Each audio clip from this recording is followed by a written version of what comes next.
Sir नमस्कार. Pawar sir बोलतो. अरे बापरे. नमस्कार सर. नमस्कार. नाही भद्रावतीला आहे घरी. हा हा हा. कसे आहे सर? तब्येत बरी आहे. चांग छान आहे ना. हो. हा हा. तब्येत आज बरी आहे. चांगला इव्हेंट केला पंडागळ्यांनी. हा हा, मला सकाळीचा तर्तनाचा फोन आला. हो. हा हा. म्हटलं हा, चांगलं झालं हे. हो ना, त्या निमित्तानं सगळ्यांच्या भेटी होतात. हा हा, बरोबर. बिल्कुल बरोबर आणि बोलले सर. पवार सर नमस्कार सर. धन्यवाद नमस्कार. सर. नमस्कार. नमस्कार सर.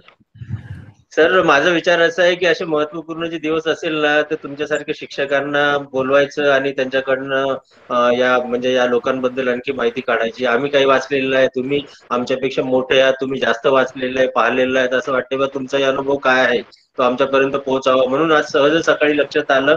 आणि हा सगळ्यात मोठी गोष्ट सर की सरांनी लगेच हो म्हटलं, फारच आनंदाची अभिमानाची गोष्ट आहे. नाही नाही नाही, खूपच चांगला आहे. म्हणजे जी कल्पना आहे, आता कसं मीडियाचा वापर करता आला पाहिजे आणि त्याचा फायदाही घेतला पाहिजे. हा. चार बरोबर शब्द सर, का बरोबर. आपण बोललो, एकमेकांशी संवाद होते. सर कारण आजचं जग कसं आहे, प्रत्यक्ष हा. भेटण्यापेक्षा हे खूप चांगलं महत्वाचं आपल्याकडे एक इव्हेंट आहे, तो करता आला पाहिजे, सर त्याचा सर फायदा घेतला बिलकुल आला पाहिजे. बरोबर सर, बरोबर सर. आणि खूपच खूपच छान वाटलं आज. मी तर या 6 वाजण्याची वाट पाहत होतो सकाळपासून. म्हटलं संध्याकाळी सर मी 6 पण वाजता आपण कधी भेटू एकमेकांना. सर हा. गावंडे काय? गावंडे सरांना पुन्हा एकदा ऐकण्याची संधी भेटत आहे, याच्यापेक्षा चांगली गोष्ट काय असणार आहे. नक्कीच नक्कीच बरोबर नक्कीच. बरोबर. सर अच्छा, यहाँ पर कुछ मेरे विद्यार्थी भी ज्वाइन हुए हैं। उन लोगों से मेरा निवेदन है कि सर जब अपनी बात शुरू करेंगे तो हिंदी में ही करेंगे। कृपया ये ना सोचे कि अभी हम लोग मराठी में बात कर रहे हैं तो आगे भी मराठी में बात होगी। आप सभी लोगों को ध्यान में रखते हुए मैंने सर से विशेष आग्रह किया था कि वो हिंदी में बात करें, और सर अपनी बात हिंदी में ही रखेंगे। तो तब तक हम लोगों को मराठी बोलने दिया जाए, और जब कार्यक्रम शुरू होगा तो हिंदी में होगा। कोई बात नहीं, कोई बात नहीं. नमस्ते सर. नमस्ते. नमस्कार. सर मी रंजना साबणे बोलते. हा. मुलगी सर. बापरे बाप. या निमित्तानं कुठल्या कुठे कशा भेटी होऊन जातात. हो ना सर, खूप दिवसांनी मागे आठवण काढली सर तुमची. हा. सर दादा कशी आहे आता तुमची? हा, आता काय करता तुम्ही? मी काहीच नाही सर, माझे मिस्टर टीचर आहे. कुठे? नेहरू विद्यालय चिमूरला. अच्छा अच्छा. रंजना आपल्या सरांची मुलगी आहे ना. साधने सर. ताज्ञे सरांची एम एस ताज्ञे सरांची हा मुलगी. हा, अरे हा, बरोबर आहे. मग हिचा भाऊ काय करून राहिला? हा, हिचा भाऊ थर्मल पॉवरला आहे. थर्मल पॉवर इथे आहे सर, चंद्रपूर. असा का? हा सर. हा हा हा, बरोबर आहे. किल्लावाड. सर नाही, आता चंद्रपूरला राहते सर. बाबा गेले मागे 2 वर्ष झाले. हा हा, तेव्हापासून आई वगैरे सगळं चंद्रपूरला असते. बरं झालं मग, चांगलं झालं. हो, तिथे घर बांधलं आहे. हा, आणि मग तिथलं घर काय केलं भद्रावतीचं? सर किरायला देऊन आहे. अच्छा अच्छा, छान. तब्येत वगैरे कशी आहे तुमची? हा, तब्येत वगैरे बरी आहे. तब्येतीला म्हणजे तब्येत चांगलीच आहे. काही असं कोणता आधार नाही, काही नाही, काही नाही. किती हे. सर ऍक्टिव्ह राहतात ना सर. हा सर. नमस्ते नमस्ते. नमस्ते.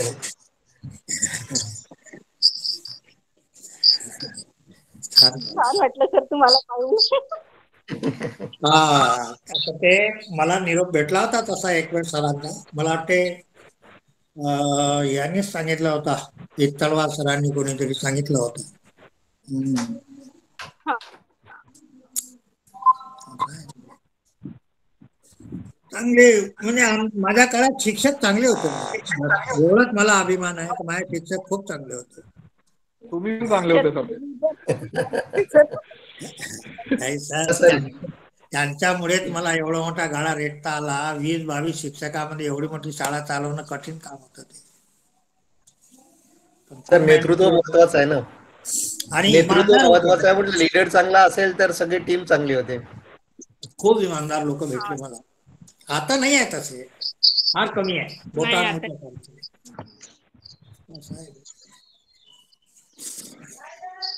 हॅलो पवार संजू. सर एकदम व्यवस्थित, एकदम बरोबर बोलले तुम्ही. नेतृत्व चांगलं असलं की सर्वच चांगलं होते, ही गोष्ट तर खरी आहे. म्हणजे आता काळ बदललाय. हा सर कारण आपण नेहमी करता असं की अपेक्षा नाही ठेवू शकत. यहाँ उपस्थित सभी शिक्षकों को, मेरे वर्ग मित्रों को, मेरे विद्यार्थियों को मैं डॉक्टर संजय पन्नागले का नमस्कार। आज का दिन बहुत महत्वपूर्ण दिन है। शिक्षा का महत्व समाज को समझाने वाले, बताने वाले, अपने कर्तृत्व के माध्यम से, अपने कार्य के माध्यम से समाज को दिखाने वाले, प्रत्यक्ष रूप से दिखाने वाले हमारे देश में बहुत ही कम लोग हो गए हैं। उनमें से अगर किसी को प्रथम स्थान दिया जाए, ये एक चर्चा का विषय हो सकता है कि प्रथम स्थान किसे दिया जाए, लेकिन फिर भी जिस परिस्थिति में क्रांति सूर्य ज्योतिराव फुले इन्होंने शिक्षा का कार्य शुरू किया, यह कार्य एक ऐसा कार्य है जो उस परिस्थिति में अगर आज जाके हम देखते हैं, उनकी परिस्थिति को हम पढ़ते हैं, तो हमारे ध्यान में आएगा कि ये कार्य एक प्रकार से आश्चर्यजनक था। एक ऐसा कार्य था जो ऐसा लगेगा कि शायद नामुमकिन सा कार्य था। तो उन्होंने इस शिक्षा की शुरुआत अपने घर से की, अपने पत्नी को सबसे पहले शिक्षित किया। उन दोनों को समाज को शिक्षित करने के लिए और अछूत लोग उस समय जिसे कहा जाता था, उनके लिए कार्य करने के लिए, स्त्रियों के लिए कार्य करने के लिए और कई ऐसे समाज के वंचित घटकों को कार्य करने के लिए जो तकलीफ उनको सहन करनी पड़ी। यहाँ तक कि ज्योतिराव फुले के पिताजी ने उनको अपने घर से भी निकाल दिया, वो कहीं और रहे, लेकिन दोनों पति पत्नी ने हार नहीं मानी। तो ऐसे व्यक्तित्व को इस प्रकार का सम्मान देना मुझे लगता है कोई बड़ी बात नहीं होगी, कोई गलत बात नहीं होगी। तो ऐसे ही मन में आया कि क्यों ना हम ऐसे व्यक्तियों के बारे में आपस में चर्चा करें, उनके बारे में हम जानकारी हासिल करें, क्योंकि हमारे जो बड़े हैं जिन्होंने हमें पढ़ाया, आज हम जो कुछ है कहीं ना कहीं इन लोगों का उसमें बहुत बड़ा योगदान है। आज भी एक तरफ समाज ऐसे दिशा में जा रहा है जहां मूल्यों का भारी ह्रास होते हुए नजर आता है, और ऐसे मूल्यों में हम देखते हैं कि हमारे अंदर अगर कुछ मूल्य बचे हुए तो कहीं ना कहीं ये हमारे शिक्षकों की देन है। तो मैं आज के कार्यक्रम के लिए जो विशेष रूप से हमारे बीच उपस्थित है, आदरणीय गावंडे सर का पूर्ण नाम जो है वो है गोविंद गावंडे जी, गोविंद मोकिंदा जी गावंडे। सर ने करीब 36 वर्ष 36 ईयर अपनी सर्विस कंप्लीट की। मुझे बड़ा अभिमान है कि सर उस स्कूल के प्रिंसिपल थे जहां से मैंने 8वीं 9वीं 10वीं कक्षा की पढ़ाई पूर्ण की। और सर का एक सर के कार्यशैली का, सर के विचारों का आज भी मेरे ऊपर बहुत बड़ा, मराठी में जिसे हम पगड़ा बोलते हैं या फिर हिंदी में हम कह सकते हैं कि असर, एक अति महत्वपूर्ण असर सर का है। तो सर 29 फरवरी 2000 को अपने कार्य से निवृत्त हुए। बड़ा अच्छा लगता है मुझे। मैं 2-3 बातें जो मेरे साथ हुई है सर के सानिध्य में रहते हुए, सर जब हमारे यहाँ पर प्रिंसिपल थे तब, और उसके बाद में आप लोगों के साथ शेयर करना चाहूंगा। जब हम लोग 10वीं में थे तो सर ने एक क्रांतिकारी कदम अपनाया था, उठाया था। वो कदम ऐसा था, अच्छा आज जो यहाँ उपस्थित विद्यार्थी है उनको लगेगा कि क्या है, उस समय भी ऐसा ही था। हाँ, उस समय भी कुछ ऐसी बातें थी। तो सर ने एक कदम उठाया था कि कोई भी रेगुलर टीचर, सरकारी शिक्षक जो हमारे जिला परिषद हाई स्कूल भद्रावती में पढ़ाता है, वो ट्यूशन अलग से नहीं लेगा, पैसे लेके ट्यूशन नहीं लेगा। तो मुझे आज भी याद है, हम बड़े छोटे थे, सर को जो क्या कहेंगे कि सर का बड़ा क्रिटिसिज्म हुआ, बहुत सारे लोग सर के खिलाफ गए, और कभी सर से बात भी हुई थी तो सर कहते थे कि ये तो सारी बातें होते रहेंगी, मुझे अपना कार्य करना चाहिए।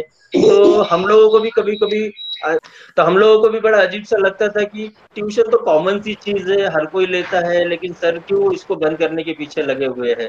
लेकिन कुछ समय बाद समझ में आया कि सर का ये मानना था कि हमें एक अच्छी खासी तनख्वाह मिलती है सरकारी स्कूल में पढ़ाने के लिए, स्कूल में पढ़ाने के लिए। वहां पढ़ाने के अलावा हम अलग से अगर विद्यार्थी को पढ़ाना है तो पढ़ाना चाहिए, लेकिन उसके लिए हम पैसे क्यों लेंगे? तो ये एक बहुत बड़ा कदम था, क्रांतिकारी कदम था सर का। और सर ने खुद हमारे स्कूल के सामने एक हुतात्मा स्मारक है, वहां पर अंग्रेजी की कक्षाएं सर लेते थे, मैं उन कक्षाओं में जाता था। ये एक अच्छी बात, अच्छी याद आज भी मेरे जहन में है। ये घटना करीब 1989 की घटना होगी। दूसरी बात, जब 8वीं कक्षा में एडमिशन के लिए मेरे पिताजी आर्मी में थे उस समय, और आर्मी में होने के कारण किसी एक जगह पे हम कभी पढ़ नहीं पाए। हमको कभी महाराष्ट्र में तो कभी महाराष्ट्र के बाहर, ऐसे कई जगह पे घूमना पड़ा। तो लगभग 3 महीने स्कूल शुरू होके हो गए थे, तो मेरे पिताजी सर के पास गए। सर उस समय प्राचार्य थे वहां पर, और सर से विनती की। सर ने कहा कि वो जो डिफेंस में ऑर्डिनेंस फैक्ट्री में एक स्कूल है, आप वहां जाइए, वहां एडमिशन मिल जाएगा। लेकिन सर ने कहा कि सर हमारे लिए वो दूर हो जाएगा, यहीं पर आप एडमिशन दीजिए। तो सर ने एडमिशन दिया। बाद में हम लोग 3 साल वहां पढ़े, काफी कुछ सीखने को मिला। तो एक याद थी। दूसरी याद है कि मैं अभी जहाँ हूँ, regional institute of education, national council of educational research and training में मैं एसोसिएट प्रोफेसर के पद पे कार्यरत हूँ। 2002 में मैं यहाँ लगा। उसके पहले मैं 2001 से 2002 चिखलदरा, अमरावती जिले में चिखलदरा हिल स्टेशन है, वहां पर मैं मिलिट्री स्कूल में था। तो एक दिन मैं परतवाड़ा के बस स्टैंड से कहीं जा रहा था, शायद अमरावती या नागपुर जा रहा हूँ। तो अचानक बस में सर से मेरी मुलाकात हुई। अब मैं आपको बता नहीं सकता वो क्या खुशी का क्षण था। सर को सामने देखते हुए मुझे समझ नहीं रहा था मैं क्या कहूँ क्या नहीं। तो सर ने मुझे कहा कि प्लीज आप मेरे घर आइए, तुम आज घर ही है, आप मेरे घर आइए। और एक दिन मैं शनिवार या शुक्र रविवार का दिन देख के सर से मिलने गया। आज भी वो घर मुझे याद है, सिंपल सा घर है सर का। और सर ने जैसे कहा कि गार्डन है, मुझे याद आया वो गार्डन उनके घर के सामने जो है। सर ने मुझे उस समय दो बातें कही थी। देखिए, हमारे टीचर लोगों की मेमोरी स्ट्रांग है तो उनकी विद्यार्थियों की भी कमजोर नहीं होगी, उसका एक उदाहरण मैं देना चाहता हूँ। जो सर ने दो बातें मुझे कही थी, जब मैंने सर से ये शेयर किया कि सर मैं भोपाल के रीजनल इंस्टीट्यूट ऑफ एजुकेशन में ज्वाइन करने जा रहा हूँ, तो सर ने कहा था कि भोपाल के बारे में दो बातें फेमस है। पहली बात है, ताल में ताल, भोपाल का ताल, बाकी सब तलैया।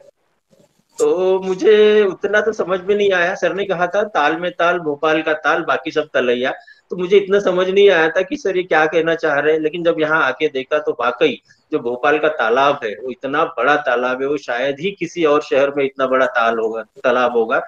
इसीलिए सर ने कहा था कि ताल में ताल, भोपाल का ताल, मतलब अगर तालाब की बात करते हो तो भोपाल का तालाब सबसे बड़ा है, बाकी तो सब तलैया है, छोटे छोटे, मराठी में जिसे हम कहते हैं तड़े, छोटे छोटे तालाब है, लेकिन ये बहुत बड़ा तालाब है। तो एक बात सर ने ये कही थी।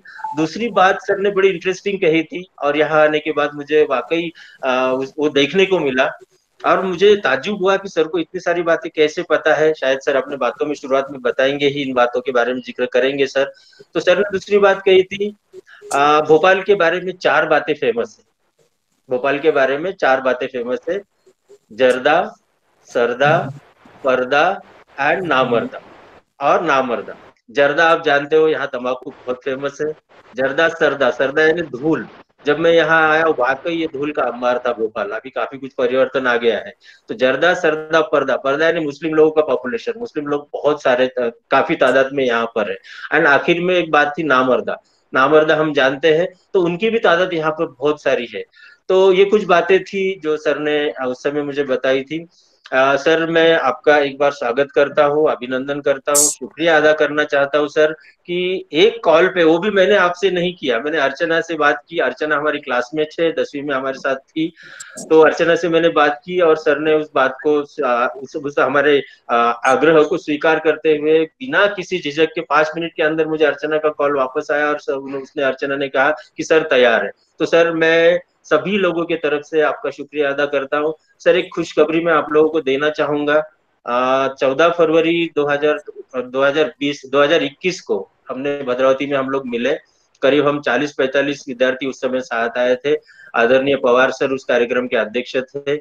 हमारे क्लास टीचर भी रहे हैं सर। मैथ्स के बारे में सर का जो हाथ है या सर का जो एक्सपीरियंस है उसके बारे में क्या कहे, किसी और दिन उसके ऊपर जोर से बात करेंगे। तो सर पूरा 4 घंटा हमारे साथ रहे, और वो भी एक ऐसी बात थी जिसको जिंदगी में शायद ही हम कभी भूल पाए।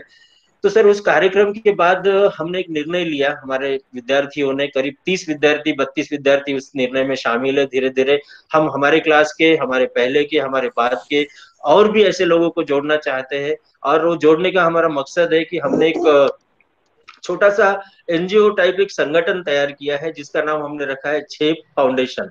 झेप मतलब भरारी, उड़ान। तो ये इसका सर उद्देश्य हमारा ये था कि हम लोग तो ठीक ठाक हो गए, काफी कुछ हमारे पास आ गया, लेकिन हम आज भी हमारे कुछ मित्र, समाज के कुछ ऐसे घटक जिनको वाकई कई प्रकार से मदद की आवश्यकता है। तो जैसे कि बाबा साहब ने कहा था कि खुद के तरक्की के साथ साथ समाज की तरक्की के ऊपर भी ध्यान दीजिए। तो हमने अपनी तरक्की तो कर ली, लेकिन समाज की तरक्की की तरफ अगर हम ध्यान नहीं देंगे तो कहीं पे ऐसे महापुरुषों के जो आदर्श है, उन्होंने जो हमें सिखाया, उसके साथ बहुत बड़ा धोखा होगा। तो इन सब बातों को ध्यान में रखते हुए सर हमने झेप नाम का एक फाउंडेशन शुरू किया है। उसकी एक कार्यकारिणी है, अध्यक्षा हमारी मनीषा कापकर है, उपाध्यक्ष विलास बोबड़े है, सचिव विपिन मोगे ज्वाइन हो चुके हैं।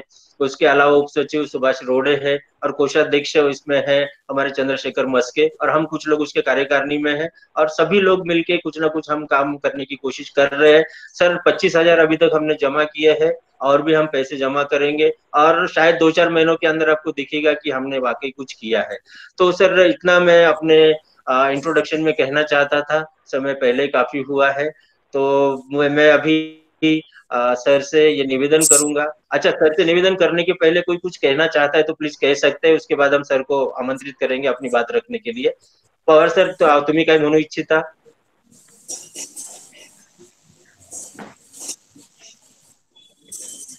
नहीं, अभी ये सबसे पहले तो मैं जो फाउंडेशन बनाया है उसको शुभाशीर्वाद देना चाहता हूँ, और ये बहुत तरक्की करे, और इसमें जितने ज्यादा से ज्यादा लोग जुड़ सकेंगे वो उसमें जुड़े। हम भी कोशिश करेंगे उसमें जुड़ने की। सर कुछ ना कुछ अच्छे काम अगर होते हैं तो उसमें योगदान देना ये सौभाग्य की बात होती है, इसलिए उसको हार्दिक हार्दिक शुभेच्छा। ओके, धन्यवाद सर, धन्यवाद सर, धन्यवाद। हमारे सचिव विपिन मोगे भी यहाँ उपस्थित है, वो कुछ कहना चाहेंगे।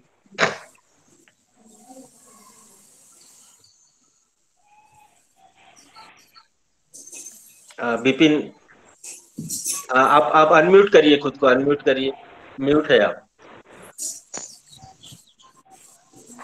विपिन अनम्यूट करिए खुद को। हाँ हाँ, हाँ। नमस्कार सर। सबसे पहले तो मैं गावड़े सर का तहे दिल से धन्यवाद करता हूँ, जो हमारे कार्यक्रम की शोभा बढ़ा रहे, और आज आपका मार्गदर्शन हमें मिलेगा। और दूसरा हमारा छोटा सा एक प्रयत्न है, जो अभी पवार सर ने जो बताया, झेप फाउंडेशन।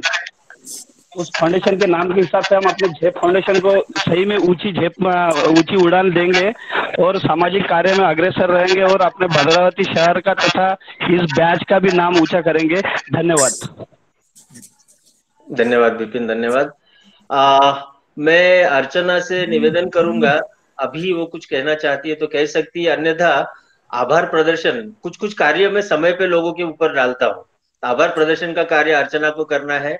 अर्चना, ये वाकई सौभाग्य की बात होगी कि पिताजी का आभार तो ऐसे कभी भी व्यक्त नहीं किया जा सकता, लेकिन चूंकि हमारे इस फाउंडेशन के निमंत्रण को स्वीकार करते हुए यहाँ उपस्थित हुए, तो औपचारिक रूप से हमें उनका आभार प्रदर्शन करना होगा। तो कार्यक्रम के अंत में अर्चना सर का आभार प्रदर्शन करेगी। अच्छा, और कोई कुछ कहना चाहता है? राजू? सर, पवार सर, नमस्कार सर. आम्ही खूप आनंदित आहोत की तुम्ही आम्हाला दिसल्यास, भेट तर नाही पण दिसले याचा खूप आम्हाला आनंद आहे सर. आणि गावंडी सर, मी 8वी पर्यंत तिथं होतो. तुमची भेट माझी 8वी पर्यंत होती, आणि 12वीला होतो सर मी सायन्सला. माझं एवढं, आणि झेप फाउंडेशन सामोर जावं ही आमची पण अपेक्षा आहे सर. इतकंच धन्यवाद राजू, धन्यवाद। अभी मैं हमारे आदरणीय गावंडे सर, इनसे विनंती करता हूं कि वो अपने कार्यकाल के कुछ अनुभव, इस तरीके से वो इस पद तक पहुंचे और क्या कठिनाइयां उनको आई, उसके ऊपर प्रकाश डालते हुए आज जिनकी याद में हमने ये कार्यक्रम आयोजित किया है, ऐसे महान व्यक्तित्व ज्योतिराव फुले जी के जीवन पर भी वो प्रकाश डालेंगे। तो मैं सर से विनंती करता हूँ, सर अब आप अपनी बात शुरू कर सकते हैं सर। धन्यवाद। मेरे प्रिय विद्यार्थी बंधुओं, आज सवेरे जब अर्चना का फोन आया कि पंडागड़ी जी का फोन आया है और आज आपको महात्मा ज्योतिबा फुले के ऊपर बोलना है, वो भी हिंदी में बोलना है, तो मैं भी थोड़ा सा एक असमंजस में गिर गया। इसलिए गिर गया कि अब बहुत दिनों से मेरा संपर्क थोड़ा सा साहित्य से छूट गया, लेकिन फिर भी आप सब लोगों से मेरी मुलाकात होगी, सबके चेहरे पहचाने लगेंगे, और इसी आनंद में मैंने कहा ठीक है, फूटी फूटी हिंदी में अपन बोल लेंगे, लेकिन मैंने उसको हाँ कह दिया और उसने आज एक सौभाग्य मुझे दिया कि आप सब लोगों की मुलाकात हो रही है। धन्यवाद आप सब लोगों को। जहां तक आपके फाउंडेशन का सवाल है कि आपको जो समाज सेवा की एक लगन लगी हुई है, इस लगन को आप आगे बढ़ाइए। पैसा गौन है, पैसा तैयार हो जाएगा। आपके इस फाउंडेशन को मैं शुभेच्छा तो देता ही हूँ, लेकिन इसके साथ साथ मैं 11,000 रुपए का आपको यानी क्या कहेंगे सहयोग राशि भी मैं आपको अर्चना के थ्रू मैं प्रदान करूंगा, क्योंकि मेरे पास में वो मोबाइल वगैरह है नहीं। मैं उसको चेक भेज दूंगा, वो आपको भेज देगी। और इस प्रकार से आपको जब भी कभी पैसे की जरूरत गिरे तो पैसों के लिए आपने कभी पीछे मत हटना। मैं हर समय हर घड़ी आपको सहकार्य करने के लिए तैयार रहूंगा। इतना मैं आप सब लोगों को आश्वासन देता हूँ। धन्यवाद सर। और आपके पास में जो समाज के प्रति जो काम करने की इच्छा है, समाज परिवर्तन लाने की आपकी जो इच्छा है, उसे देखकर आज मुझे बहुत बड़ी खुशी हुई है। आज खुशी इस बात की भी है कि आपने आज का दिन ऐसे सिलेक्ट किया है। देखिए, हमारे देश में केवल 2 ही महात्मा पैदा हुए, एक महात्मा ज्योतिबा फुले और दूसरा महात्मा गांधी। बाकी कोई महात्मा नहीं हुआ। उसका कारण क्या हुआ? उसका कारण ये हुआ कि इन्होंने बचपन से लेकर तो मरते दम तक समाज के प्रति तन मन धन सब कुछ समर्पित कर, और इसलिए महात्मा लोगों ने खुद होकर इन्हें महात्मा कहा।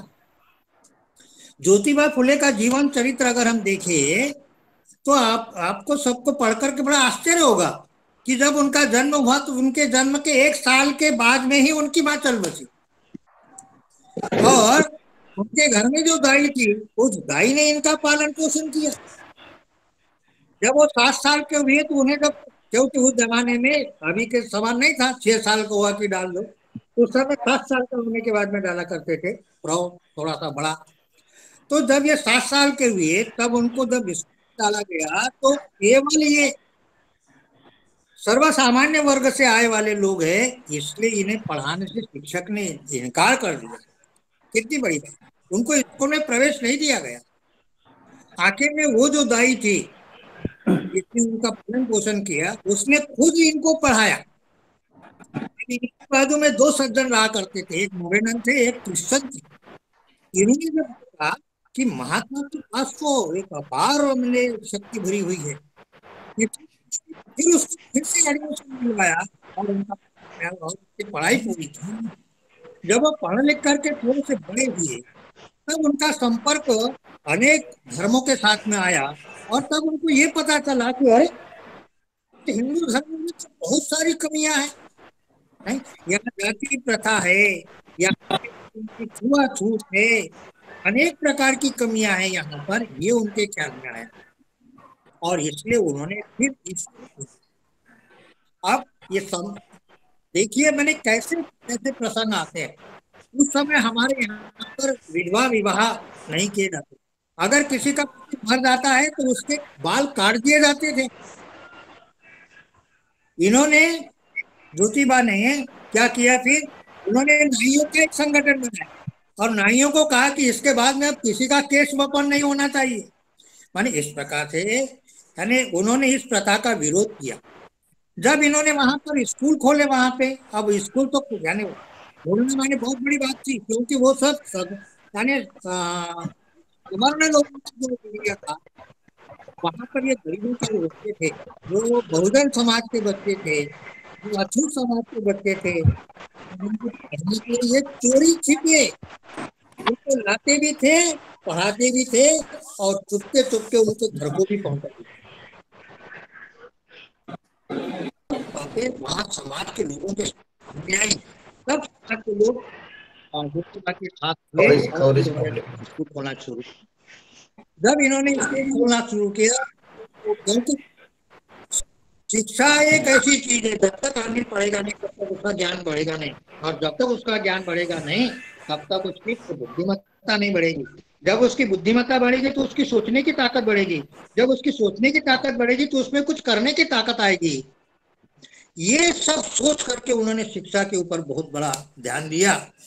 अन्यथा वो जमाना छोटे छोटे रियासतों का था, मालगुजारों का था। मालगुजार ये गरीबों के बच्चों को पढ़ने देना ही नहीं चाहते थे, उनको तो नौकर चाकर चाहिए थे, इसलिए इन लोगों को पढ़ने की कोई यानी ये नहीं थी, और महिलाओं को तो विशेष रूप से थी ही नहीं। और इसीलिए फिर उस जमाने में जैसे अब विधवा हो गई है तो फिर उसके साथ में कोई शादी नहीं कर सकता। देखो इसका एक उदाहरण और दूंगा मैं आपको कि ज्योतिबा और सावित्री बाई का जो लड़का था यशवंत, ये दिल्ली में किसका लड़का था? वहां पे एक मालगुजार था ब्राह्मण। ये ब्राह्मण मालगुजार की जो लड़की थी वो विधवा हो गई थी, और विधवा होने के बाद में उसने उसके साथ में किसी ने गैर व्यवहार किया, दुष्कर्म किया, और उसकी वजह से ये यशवंत पैदा हुआ। इन दोनों ने क्या किया, यशवंत को अपने पास में रख लिया, ये यशवंत यही उनका लड़का हुआ। और आखिर देखो, अब ये ऐसा लड़का भी देखो इन्होंने अपने साथ में पढ़ाया लिखा है, ये बहुत बड़े डॉक्टर बनाए है यशवंत।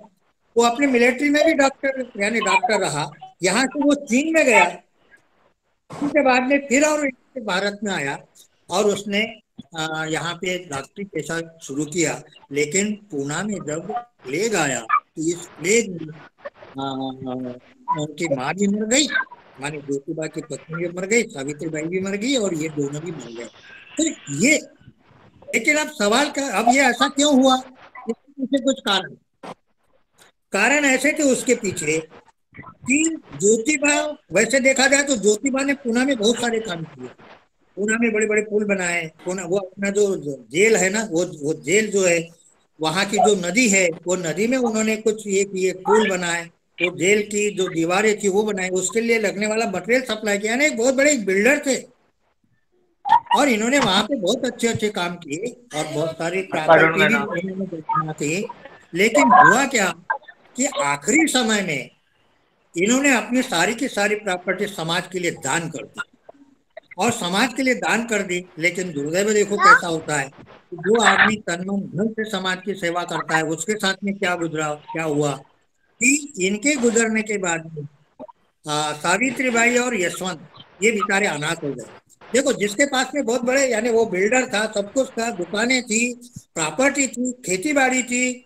खेती भी ऐसी वैसी नहीं थी, 50 एकड़ की खेती थी। उस 50 एकड़ के खेती में तरह तरह के फूल फल सब्जियां, अनेक प्रकार की फसलें वो उस जमाने में निर्माण किया करते थे।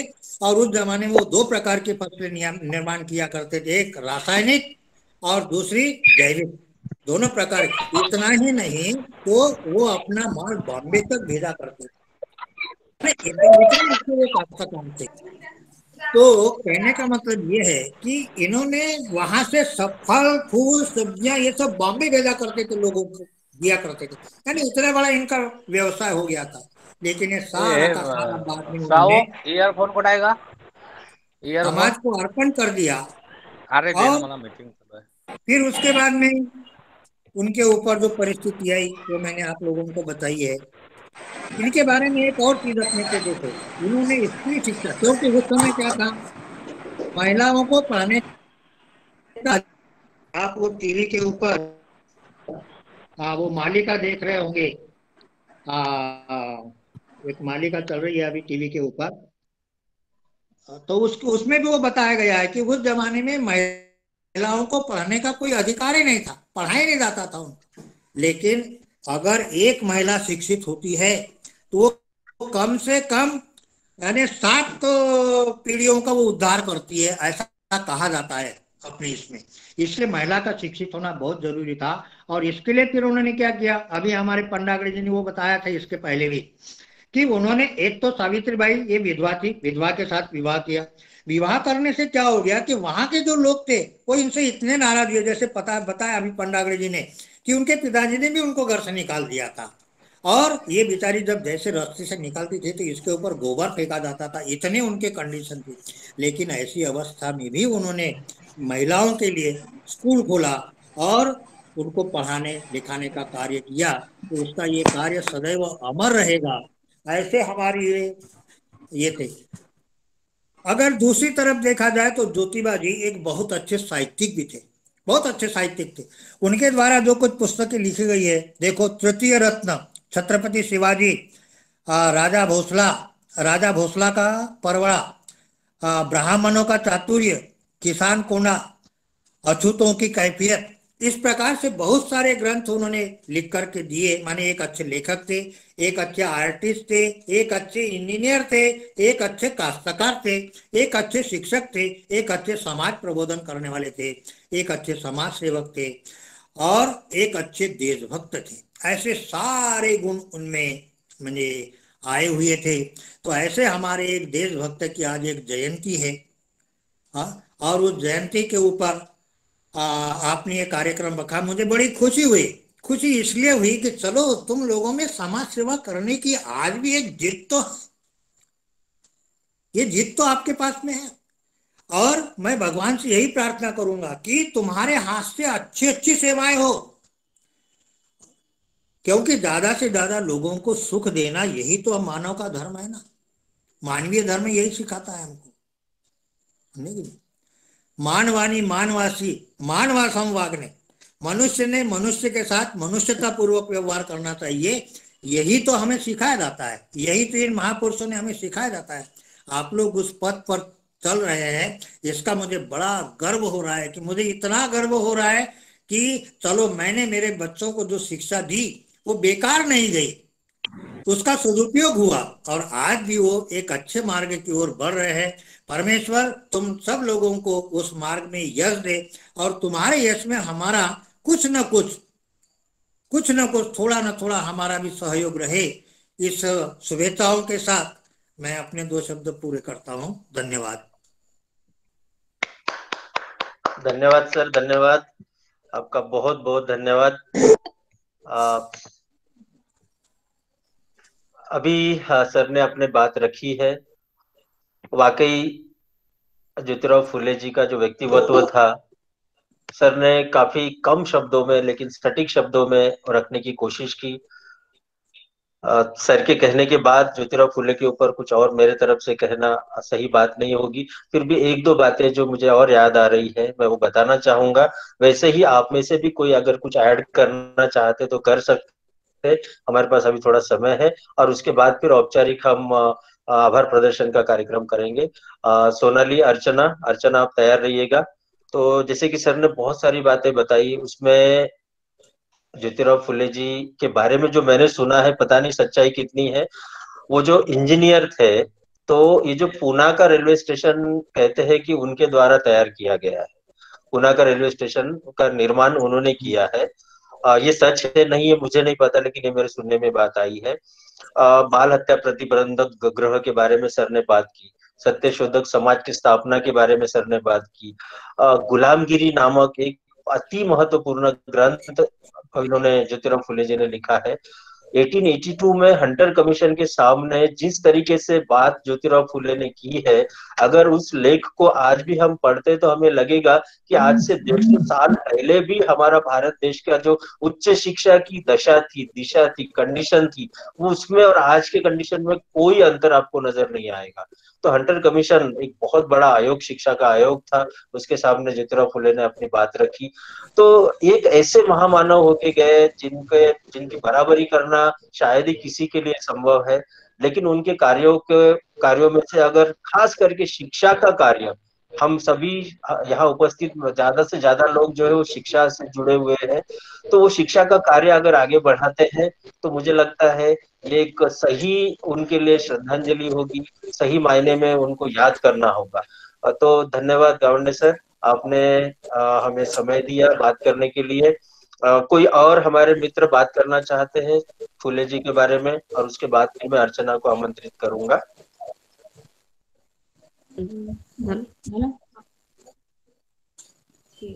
कैमरा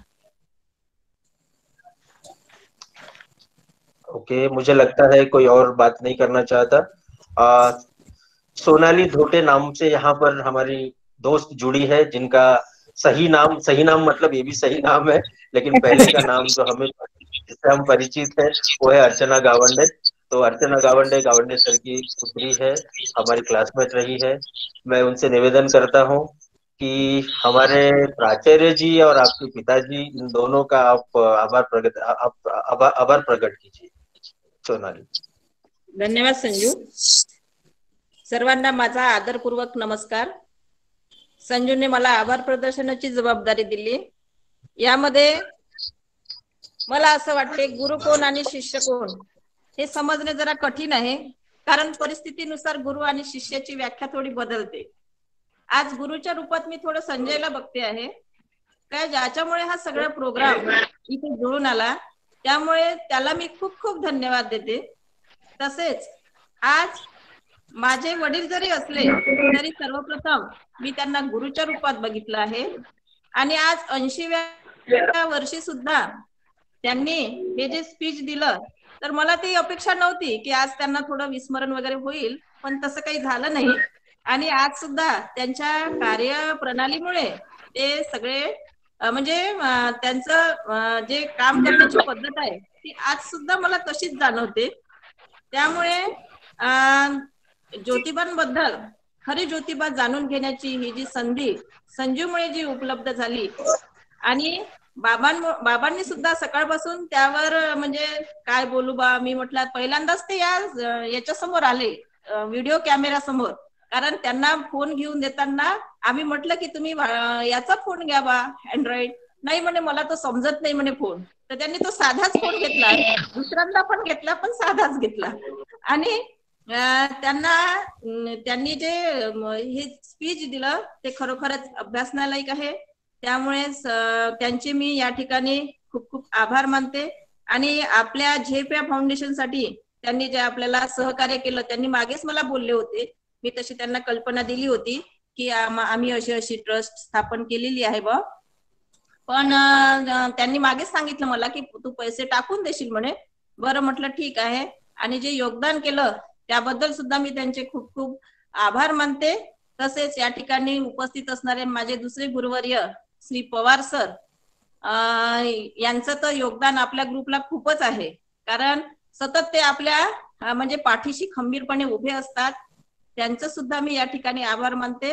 तसेच या ठिकाणी उपस्थित असणारे किंवा यानंतर आपला कार्यक्रम जे रेकॉर्डिंग बघेल, तर त्या सर्व गुरुवर्यांचे सुद्धा मी या ठिकाणी आभार मानते। आणि माझ्या सर्व बालमित्रांना मी खूप खूप धन्यवाद देते। तसेच आपला वेळात वेळ काढला आणि हा कार्यक्रम आपण संजूमुळे जो हा घडून आला, आणि यासाठी सर्वांनी जे सहकार्य केलं त्या सर्वांना मी खूप खूप धन्यवाद देते। नमस्कार। धन्यवाद अर्चना, धन्यवाद। देखिए, शिक्षक हमेशा शिक्षक रहते हैं।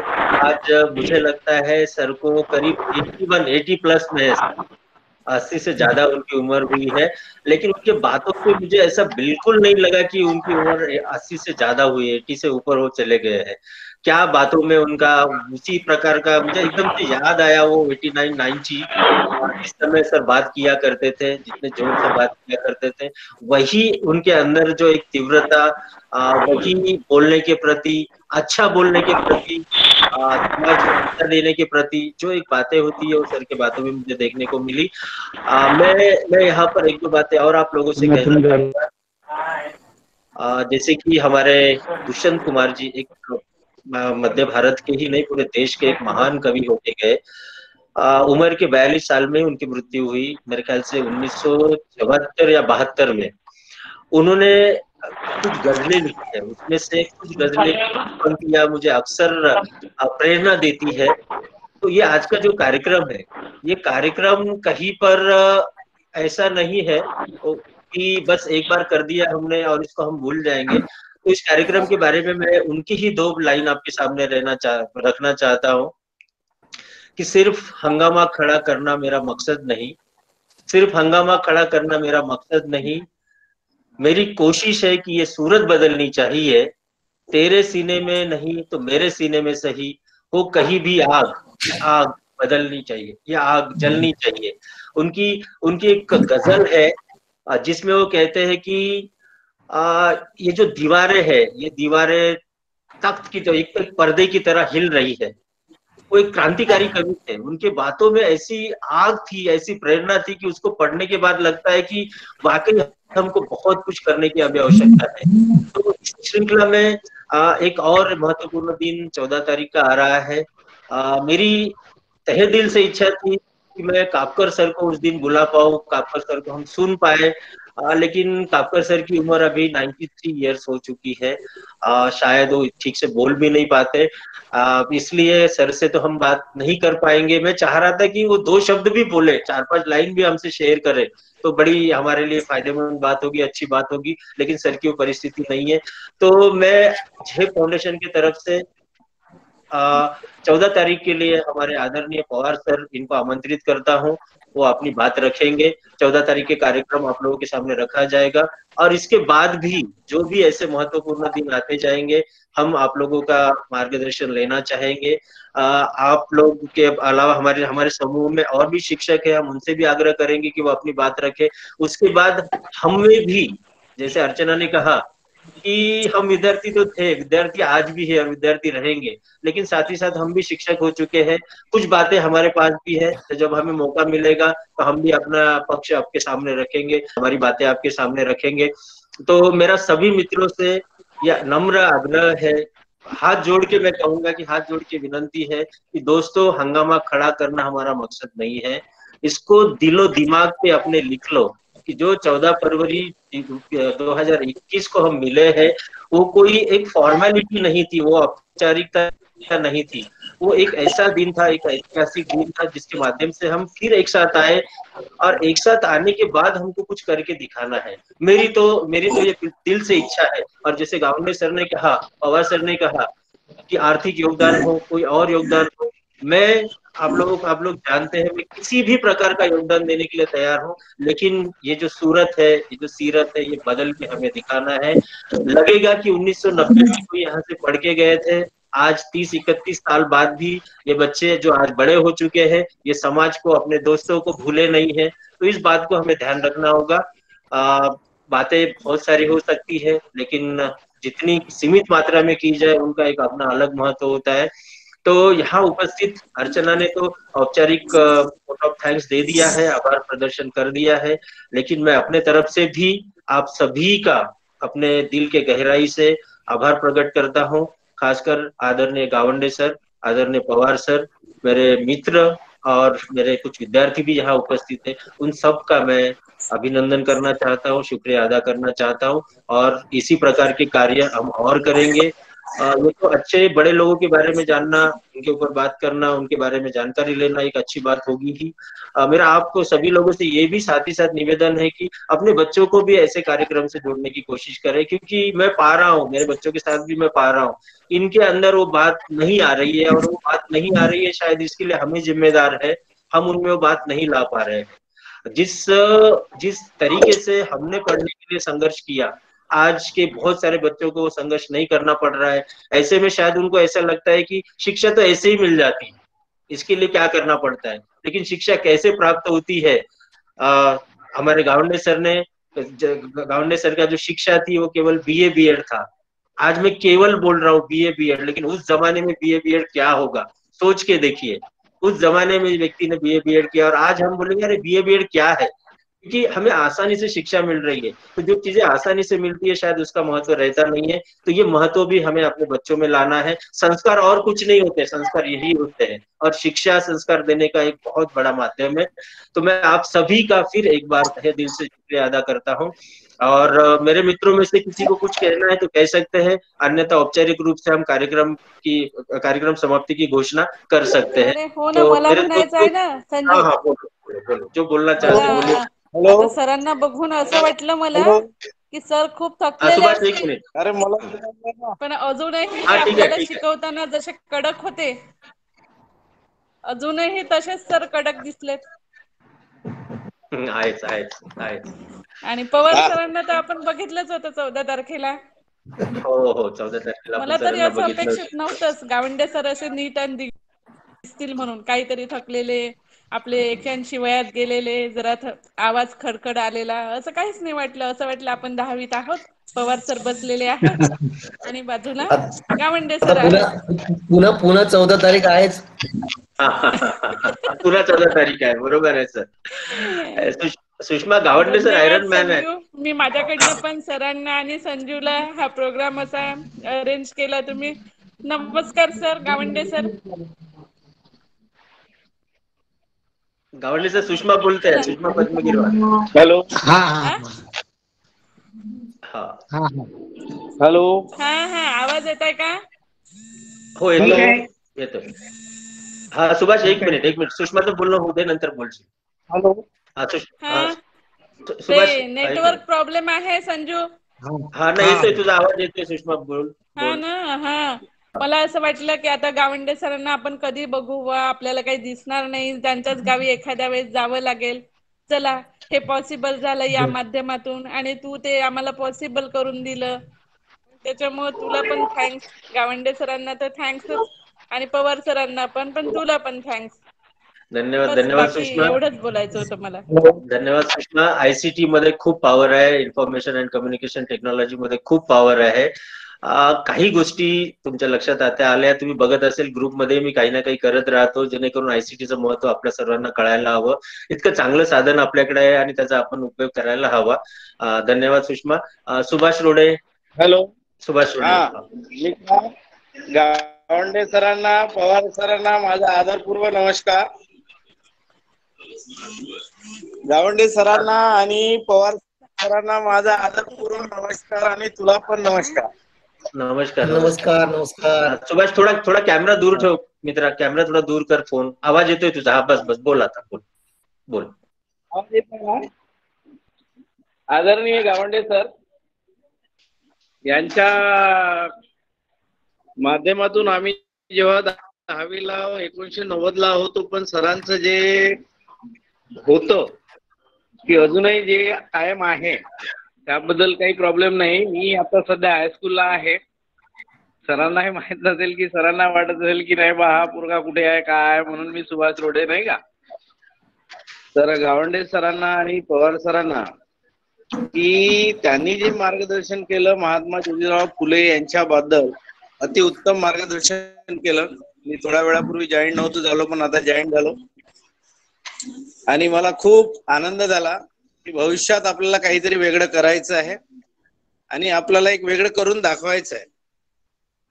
हे सत्य आहे मित्रा. त्यामुळे हे सगळ्या गोष्टी ऑनलाईन करणे हे तुझ्यामुळे शक्य होत आहे. त्याबद्दल काही प्रॉब्लेम नाही. आपले सर्व मित्र परिवार एकत्र आहे. कोणत्याही गोष्टीला जर आपण आलो, सुख दुःखाला एकमेकाच्या धावणारच. परत आपल्या परिवारामध्ये म्हणजे आपल्या मित्र परिवारामध्ये जर एखादा व्यक्ती मागे असेल तर त्यालाही आपण सामोरं नेण्याचा प्रयत्न करणार, एवढं मला वाटते. आणि गावंडे सरांना आणि पवार सरांना पुन्हा शतशः नमस्कार. बोल मित्रा. हा, मला असं वाटतं की आपण इथे जवळपास 14-15 जण आहेत आणखी, आणि बरेचसे माझे क्लासमेट्स आणि पवार सर आणि गावंडे सरांचे विद्यार्थी. तर मला असं वाटतं प्रत्येकाने 1-2 मिनिटं बोललं तर सरांनाही छान वाटेल. कृपया आपला व्हिडिओ ऑन करा. मी तुम्हाला बोलवतोय आणि त्या पद्धतीनं तुम्ही आपलं सांगा, गोष्टी सांगा. सर्वप्रथम बिपिन मोगेला बोलवतो मी, त्यानंतर जितेंद्र विश्वास. Okay okay. हा, बिपिन मोगे नंतर जितेंद्र विश्वास. बिपिन, एकदा ओळख करून दे आपली सरांना.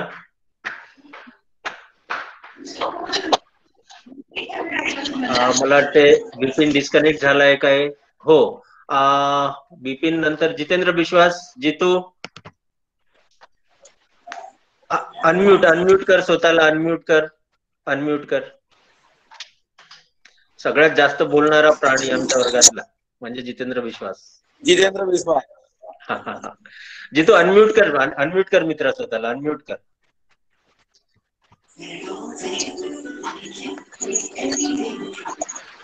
अनम्यूट नाहीये तू, म्यूट आहे सध्या, म्यूट आहे. बरं ठीक आहे, कदाचित बघ खालच्या बाजूला एक माईक सारखा आहे ना, त्या माईक वर क्लिक कर.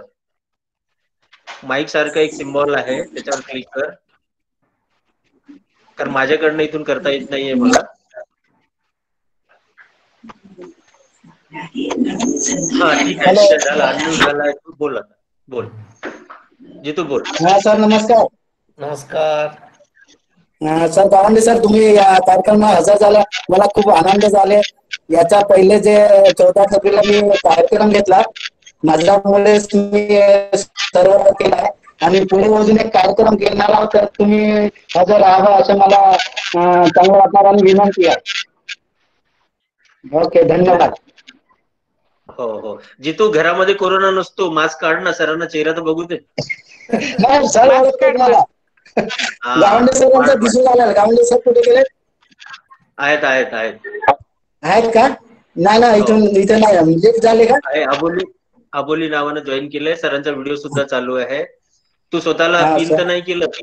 पिन केलं असल्यामुळे तू स्वतःच दिसत असेल.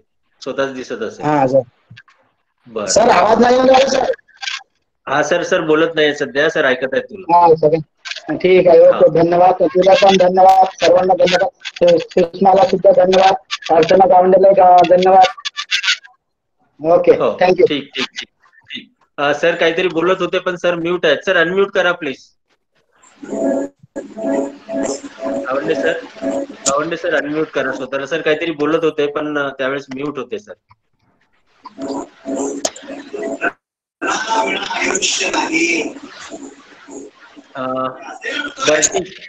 सर तुम्ही म्यूट आहात. कोण आहे टेक्निशियन? अबोली आहे का आजूबाजूला? थोडं सरांना अनम्यूट करून द्या सरांना. राजू, नमस्कार रे बाबा, तुला तर धन्यवाद खूप. एकदम बस तू आहे म्हणून झाला, कारण तू असताना आपला माहिती कार्यक्रम असा म्हणजे याचं एवढं इम्पॉर्टन्स आहे.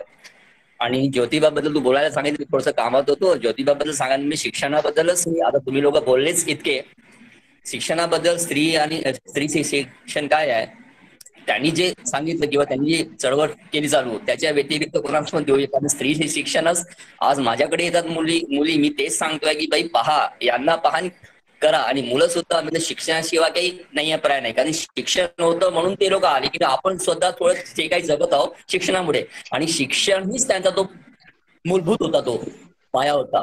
आणि मूलभूत पाया असल्यामुळेच आज, आणि मुलांना सुद्धा मी हेच त्यांचं सांगतोय की बाई ते शिक्षण महत्वाचा टप्पा म्हणजे शिक्षण. बाकी मग त्यांनी लोकांनी सांगितलं असं सगळं, आता मी काय सांगणार आहे, परंतु तेवढं. आणि संजू, तुझं खूप आभार. या गोष्टीकडे तू लक्ष देतो, आपले सगळे कामं सोडून याकडे सगळ्यांना जॉईन करून तू हे घेतोय. तुला तर खूपच धन्यवाद. आणि चांगलं पण काम करण्याची तब्येत खूपच सिरियस आहे. मी असं ऐकलंय आज ते तर नाही विषय. गावंडे सर, तुमचं मनापासून मला खूप वर्षापासून, मला वाटते 30 वर्ष झाले आज तुम्ही दर्शन झाले आहेत सर. सर भेटले, खूप धन्यवाद. आणि माझं हेच काम चालू आहे सर. माझा क्लासेस आहे. संजू, बस. धन्यवाद राजू, धन्यवाद.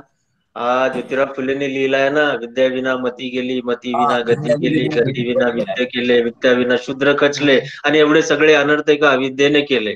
तर ते विद्येचं काय महत्व आहे याच्यापेक्षा चांगलं आणखी कोणी व्यक्ती लिहू शकत नाही.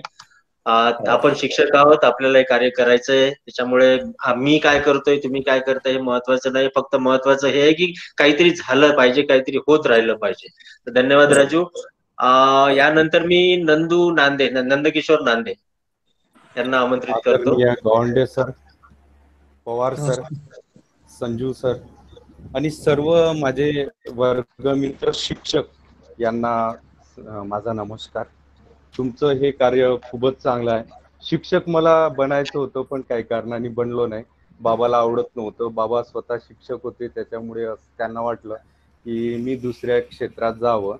बाबांना खूप आवड होती तशी शिक्षक पेशाची, त्यांना त्रासही खूप व्हायचा, त्याच्यामुळे ते म्हटले असेल कदाचित. पण त्यांना शिक्षक म्हणजे खरंच शिक्षक होते ते पण गावंडे सरांसारखेच. गावंडे सरांचं जसं स्ट्रिक्ट वागणं होतं तसं माझ्या वडिलांचं होतं, आणि गावंडे सरांनी स्ट्रिक्ट वागले म्हणूनच आपण सामोर गेलो असं मला वाटते. आणि पवार सर म्हणजे जे शिकवायचे तेव्हा मला असं वाटत नव्हतं का सर इतके बोलू शकतात, पण 14 तारखेच्या कार्यक्रमामध्ये सर जे बोलले तर खूपच मला बरं वाटलं. सर्वांना माझा आदरपूर्ण नमस्कार. ठीक आहे. धन्यवाद नंदू, धन्यवाद. नरेंद्र बोनसुले. नरेंद्र बोनसुले. नरेंद्र लेफ्ट झाला है. अच्छा, यहाँ पर मेरा एक विद्यार्थी और फिलहाल शिक्षक है राजू बोरकर भी उपस्थित है. राजू, आप कुछ बोलना चाहोगे? राजू बोरकर. सर धन्यवाद. तसं मी सगळ्यांना म्हणजे इथं याच्यामध्ये 3 पिढ्या आहेत मला वाटते, एक तुमचे सर आणि तुमचे स्टुडंट पण. फक्त कारण की मी ऐकू नाही शकलो सरांना, थोडासा मी पण काही पुस्तकाचे काढण्यात बिझी होतो. तर माझे फक्त एक प्रश्न होतं की नॉर्मली सध्या ह्या काळात काय असते की जेव्हा आपण गोष्ट येते फुलेंची असो किंवा बाबासाहेबांची असो किंवा कोणत्याही महान नेत्याची असो, तर प्रत्येक व्यक्ती त्या नेत्याला फक्त त्या जातीच्या नावाने या त्या पर्टिक्युलर सोसायटीलाच एक डेजिग्नेट करून ठेवतात. तर मला वाटते असं की आता आम्ही सगळे शिक्षक आहोत, शिकलेले आहोत, तर आम्हाला त्यांच्या जो दायरा आहे तो त्याला वाढवल्या पाहिजे. ते सगळ्यांच्या समोर म्हणजे सगळ्यांकरिता आहे. ज्योतिबा फुले जर यांची गोष्ट केला तर सगळ्या शिक्षकासाठी ते प्रेरणादायी आहेत. तर असं म्हणजे आपल्याला काय करावं पाहिजे की सगळ्यांना त्यांच्या महत्व कळल्या पाहिजे, असं नाही की म्हणजे हे फक्त पर्टिक्युलर कम्युनिटीसाठी आहेत म्हणून. सर गावंडे सर, तुम्ही काही बोलणार याच्यावर?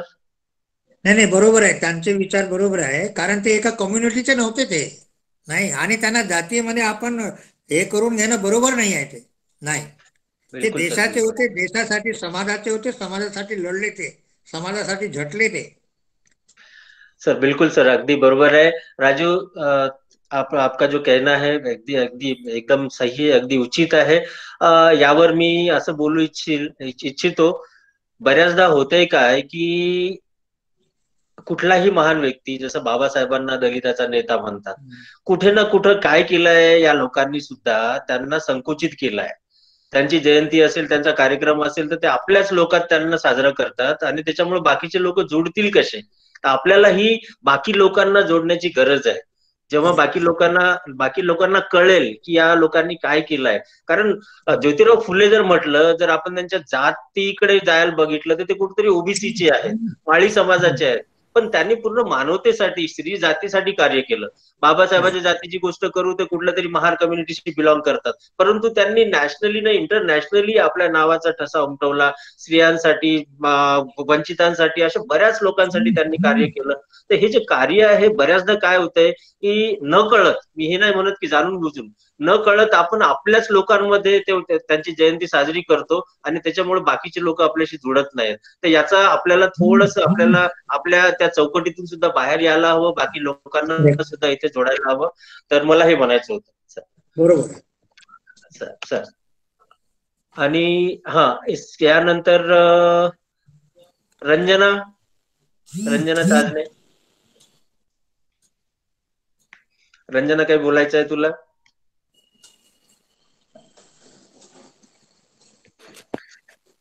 सुरुवातीलाच बोलली सरांसोबत मी. म्हणजे आता सरांचे खूप खूप धन्यवाद सर, तुम्ही इतकी छान स्पीच दिली. आणि या निमित्ताने खरंच तुझी भेट झाली. सरांचे पण धन्यवाद, आणि तुझे पण खूप धन्यवाद.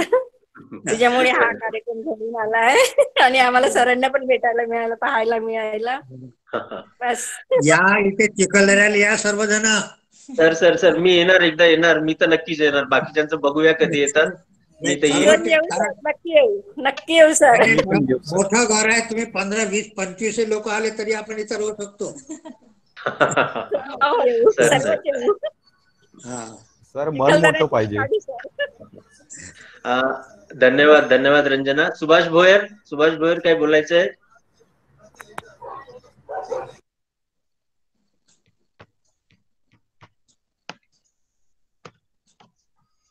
सुभाष भोयर जर नसेल तर मग मला असं वाटतं फक्त आता पवार सर उरले आहेत. बाकी सर्वांनी आपल्या हा बोल सुभाष.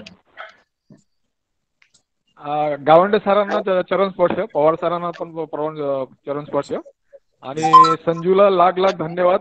संजूमुळे नाही का गावंडे सरांचं दर्शन झालं. आता तुझ्यासाठी शब्द नाही सर. गावंडे सर, आपल्या इथं सर 2 ग्रुप आहे. एक आपला शाळेचा म्हणजे 90च्या बॅचचा, आणि सर झेपचा सर ग्रुप आहे. आणि तुमच्या तोंडून सर ते अश्विन चंदे लाला ठक्करचे भाचे सर. हा, तुम्ही नेहमी त्याचं नाव काढायचे क्लासवर आल्याच्या नंतर. तर झेप फाउंडेशनला तो पण सदस्य झालाय सर लाला. चांगली गोष्ट आहे, चांगली गोष्ट सर. परत एकदा सर नमस्कार, आणि संजूला पण लाख लाख धन्यवाद. धन्यवाद सुभाष, धन्यवाद. आणि कार्यक्रमाच्या शेवटी मी पवार सरांना आमंत्रित करतो. त्यांनी 2 शब्द बोलावे आणि त्यानंतर आपण औपचारिकरित्या कार्यक्रमाची सांगता करूया. पवार सर.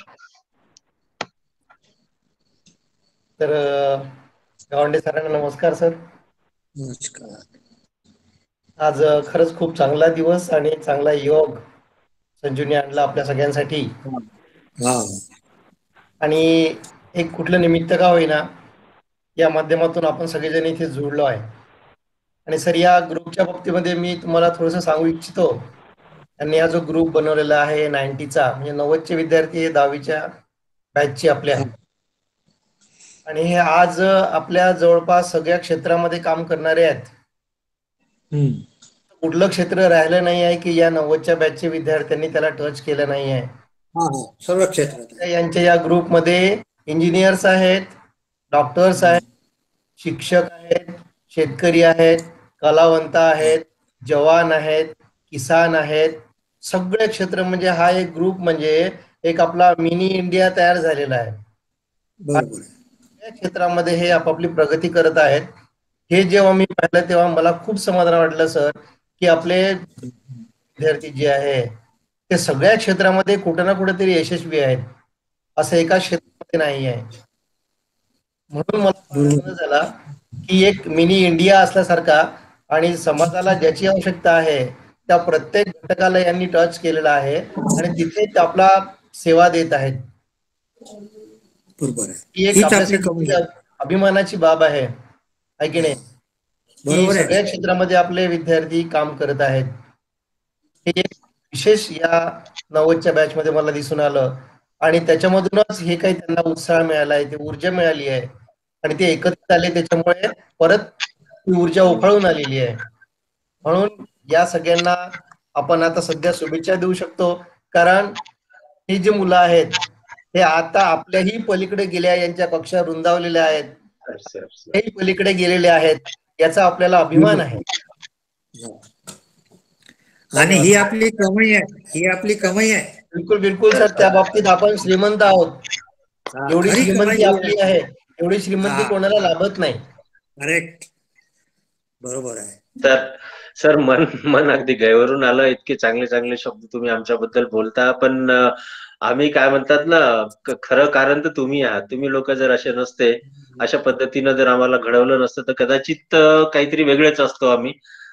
पण ठीक आहे, तुम्ही लोकांनी जे त्या काळात प्रयत्न केले त्याचा परिणाम तुम्हाला दिसतोय, आणि तुम्ही आमच्या वागणुकीमुळे समाधानी होतात, हे बघून खूप छान वाटत आहे सर. तर खरंच काही ना काही नवीन करण्याची इच्छा नेहमीच असायला हवी. माझ्याकडे ती असते, आणि म्हणूनच काहीतरी नवीन होत राहते. मला ना डोनाल्डकर सर, मॅथ्सवाले डोनाल्डकर सरच होते ना, हो, त्यांनी एक गोष्ट सांगितली होती सर. 8व्या ड मध्ये शिकत असताना त्यांनी एक गोष्ट सांगितली होती छोटीशी, आजही मला ती गोष्ट आठवते. त्यांनी म्हटलं की पूर्ण वर्गाला म्हटलं की सापाला पाय होते म्हणे, सापाला पाय होते. अरे सापाला पाय होते, आम्ही तर कधी नाही बघितलं. तर म्हटलं सर सापाला पाय होते तर कुठे गेले मग? अरे तो काय करायचा म्हणे, ते आपले पाय ना नेहमी आपल्या पाठीवर घ्यायचा म्हणे, असे पाठीवर घ्यायचा आणि सरपटतच चालायचा म्हणे. मग निसर्गाला वाटलं की याला तर पायाची काही गरजच नाहीये, हा पायाचा उपयोगच करत नाही. तर काही दिवसांनी काय झालं म्हणे की त्याचे पाय आपोआप गळून गेले म्हणे, तेव्हापासून त्याला पाय नाही. तर तुम्हा सर्वांना कळलं असेल की त्यांना काय सांगायचं होतं. आपल्याकडे एवढं मोठं मस्तिष्क निसर्गानं आपल्याला दिलेलं आहे, डोकं मेंदू दिलेला आहे, त्याचा जर आपण वापर नाही करू तर एका तलवारीला सुद्धा धार असते. तलवारीमध्ये जी धार असते ती धार जंगून जाते आणि तलवार काही कामाची राहत नाही. तसेच आपल्या मेंदूला आपण तलवार मानतो आणि त्याचा वापर जर आपण केला नाही तर नक्कीच त्याला सुद्धा जंग लागेल. तर अशा कितीतरी छान छान गोष्टी तुमच्या लोकांकडनं शिकायला मिळाल्या. आज ज्योतिराव फुले यांच्या जयंतीच्या निमित्तानं आपण इथे एकत्रित झालो. तर मला असं वाटतंय की आपण आता औपचारिकरित्या आजच्या कार्यक्रमाची सांगता करावी. इथे उपस्थित सर्वांना पुन्हा एकदा माझी हात जोडून त्यांचा आभार व्यक्त करतो आणि सर्वांना क्रांतीसूर्य ज्योतिराव फुले यांच्या जयंतीच्या शुभेच्छा देतो. धन्यवाद. धन्यवाद सर. धन्यवाद. आता आपण ग्रुप मधून निघू शकता sir. Meeting is over for the day. We will meet on 14th April 2021. Right. Thank you one and all.